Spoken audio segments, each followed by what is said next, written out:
Iteration. Designers are afraid of the word, but iteration is where real progress happens. By the end of the video, you'll understand what iteration means and how to do it. In essence, iterating a solution or a design in our situation means improving the design based on the build, measure, learn cycle. First you create something, then you try how it works and make adjustments. In the previous video, we made our first wireframes based on user, business and domain understanding. Be sure to check it out. To iterate a design, we need to involve end users. End users are the people who will be using the apps you are designing. For every project, it is essential to start recognizing the potential end users for collaboration very early on.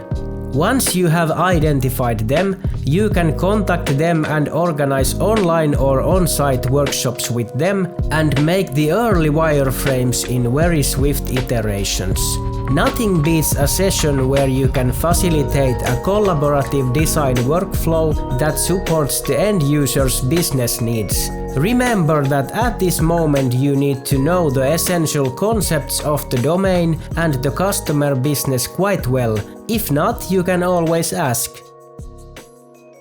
What happens between iterations? Maybe we draw the first preliminary UI wireframes on a whiteboard at the kickoff meeting with some end users.